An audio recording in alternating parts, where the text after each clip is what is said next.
Hi, everyone. Welcome back to our IMI Global webinar series. Today, I have Hallie Cox. She is a customer verification specialist on our ranch or on our beef team for our feedlot side. So she's going to talk a little bit today about the verification process and what it looks like for backgrounders and feeders. So Hallie, would you introduce yourself and tell us a little bit about your role here at IMI?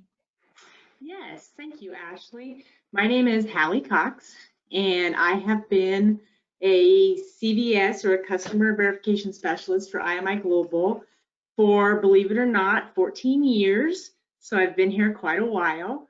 I'm currently working on the feedlot side, so I'm helping backgrounders, stockers, and finishing lots with their certifications. Awesome. Thanks, Hallie. All right, so we're gonna ask you a few questions about the verification process. So just to start off, how long does it take from start to finish for the process of getting verified? Ashley, typically what we would like to see is have the application in and the audit completed and the producer approved within 6 weeks maximum. It's kind of dependent upon how quickly we get paperwork back and forth, but 6 weeks would be, our top limit. Okay, that being said, what paperwork does a producer need to fill out? You kind of referenced it already, and then what's the best way for them to fill it out? So what we'll send the producer initially, once they've contacted us with their interest, we will send them the feedlot or backgrounder application and also a contract, a 2020 contract for them to review the costs involved and sign and get back to us. The application just goes through their operation, the specifics of their operation, to give us a little bit more of an idea of what we need to do during the on-site audit. We'll review that and come back to them with any questions if we have any. Once we get the application and the contract back to us, that starts actually the on-site audit process. We'll then assign that evaluation to an on-site auditor. That segues into my next question, which is about the auditing process. So can you kind of walk us through what that audit process entails and about how long an audit takes and how that varies between, the programs and the size of your operation and kind of what that looks like? Sure. So the audit process, once we've assigned an on-site auditor to your operation, that auditor will contact the producer and set up a time and date that works for both of them to get the on-site audit completed. The auditor will come on site. That usually takes, I would say, for a backgrounder or finishing feedlot, depending on the size, as well as the number of locations they need to go visit, it could take an hour and a half to 3-4 hours, if it's a fairly complex operation. Great. So kind of going into the details of the audit a little bit more, what are some of the things that producers need when they're trying to prepare for the audit? So, specific records, feed labels, rations, kind of what does that look like for them? Sure. It's dependent upon the program.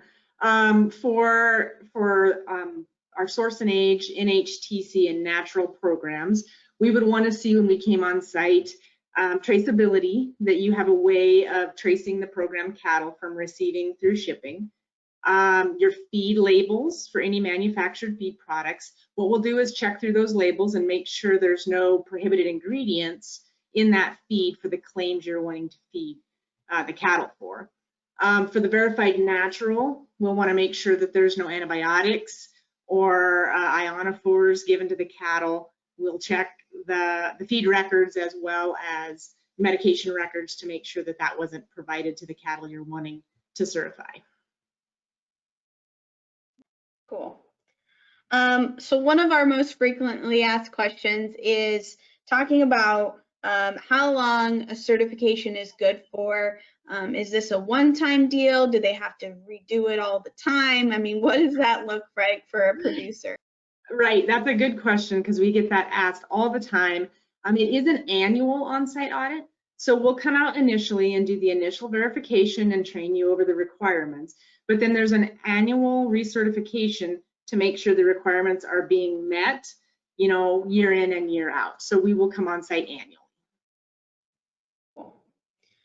All right, so that kind of finishes up kind of the verification process. And now we're going to move into talking specifically about program cattle coming to the operation. So Hallie, I just want to ask you some questions first about producers that have home raised calves that they're looking to verify too. So kind of the first one we get is talking about calving records. So do producers need to keep track of individual birth dates on all their calves if they're not calving year round? So no. To start with, let's back up a little bit. I just wanted to explain that for a backgrounder or finishing location, if you do have your own home raised cows where you've raised your own calves and you want to enroll them, we would do that all at the same time we do the background or on-site evaluation. So then we would look at your calving records. And the important thing with the calving records is that you have a first calf born record that shows the beginning of your calving season, and then a last calf born record which shows the end of that calving season. The last calf record can be a branding date or some other date that's relevant to the end of the season. So you don't have to have individual calving records for every animal. Okay, so if a producer would have 2 calving seasons, what does that look like for them? Right, so then you would want a first calf born date and a last calf born date for each season. We need to have those on file to determine those seasons. There would also need to be an ID difference between those 2 calving seasons, a way that you can tell the age of the animal, you know, if they were to get mixed together. Okay, so kind of going back to the year-round calver, Right. can they still qualify for age verification even though they don't have a first and last calf date for you to verify?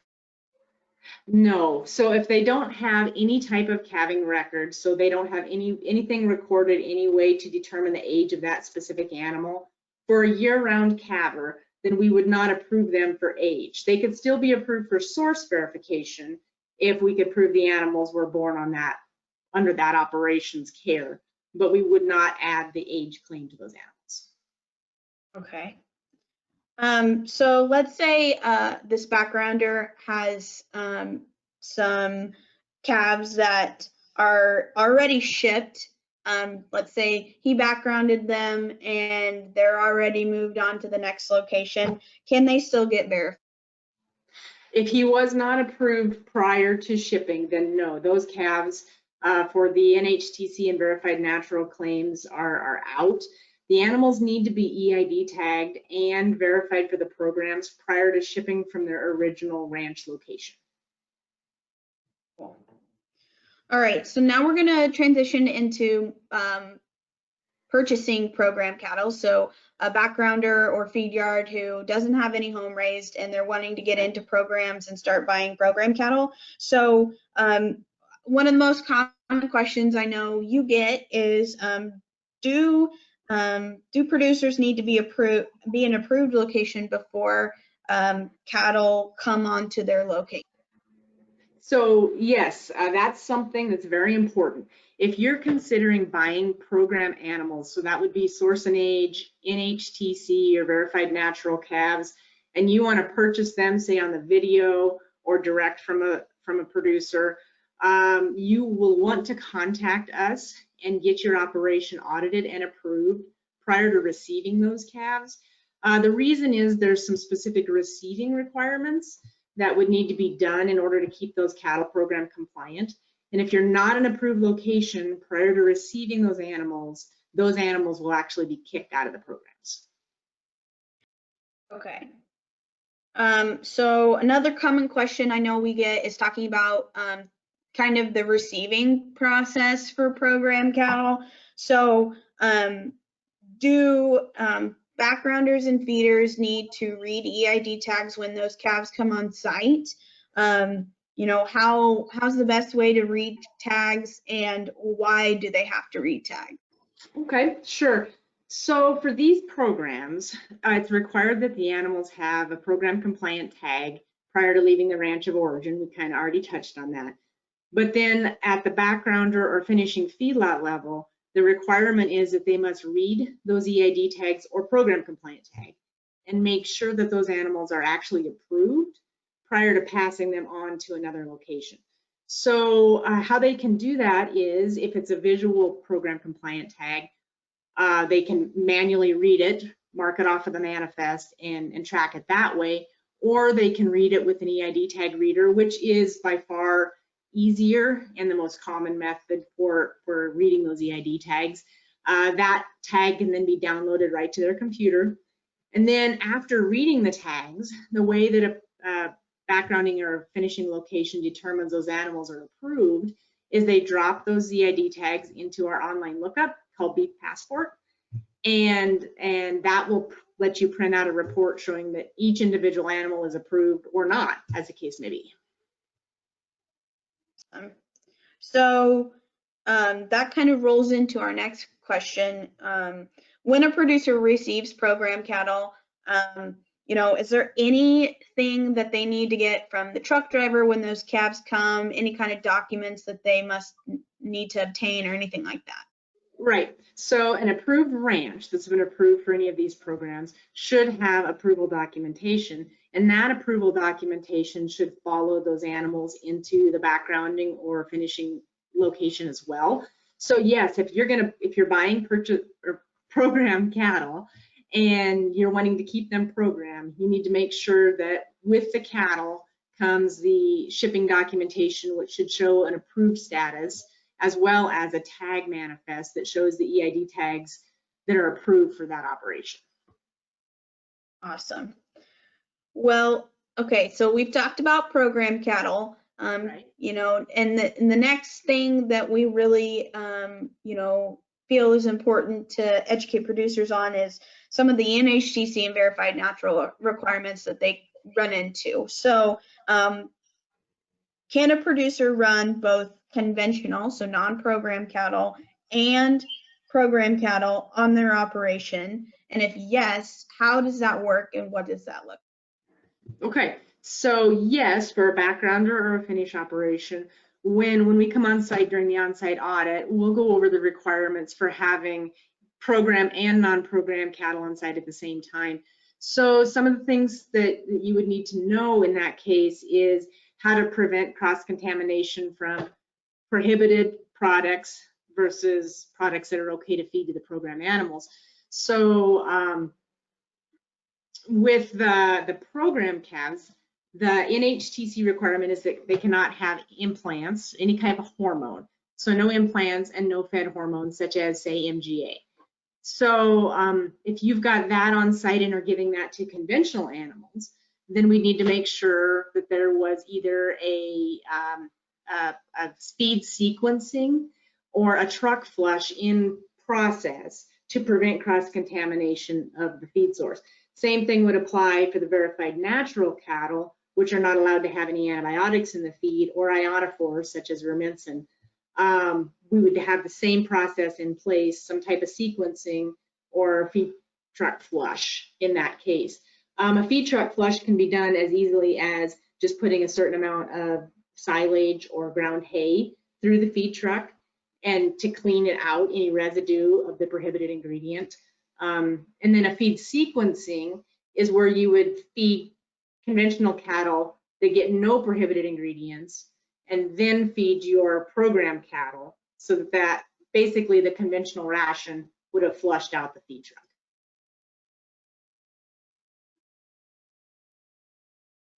All right, so that kind of segues into our next question. Can a producer still qualify, have calves qualify for NHTC and verified natural and or either one, if there are antibiotics and or HGPs on site? Does that matter? And what does that look like? It does matter. It's important for the fact that we would need to make sure that the program animals didn't receive any of those products. But yes, they can have those items on site as long as they are trained to manage them so there's no cross-contamination. So can program cattle still have routine vaccinations? Yes, that's a very good question. We get asked that all the time. Vaccinations of regular, normal, routine vaccines are absolutely fine and are important to the health of the animal. So that's absolutely acceptable, is to have vaccines. Great. Okay, so the final section that we're going to touch on is talking about shipping and shipping documentation. So, you know, one of the most common questions I know you get, Hallie, is what documents does a producer need for shipping if they are a backgrounder shipping to a feed? So if you're managing a backgrounding operation and you're getting ready to ship program cattle onto a finishing feedlot, there is a document in our program manual that you would fill out. It's called the backgrounder shipping certificate, and you would fill that certificate out based on what you're shipping and send a copy of that on with the cattle and a copy of your approved tag lookup that you got out of Beef Passport onto the next location. That indicates to that finishing location you're shipping to that those cattle were approved and managed as approved cattle on your operation.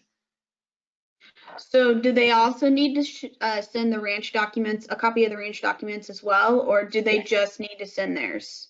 No, they should also send a copy of the ranch documentation, and thank you for mentioning that. But yes, so all the approval documentation you received as a backgrounder should be copied and go on with your own approval, the tag lookup report, and the backgrounder shipping certificate to the next location.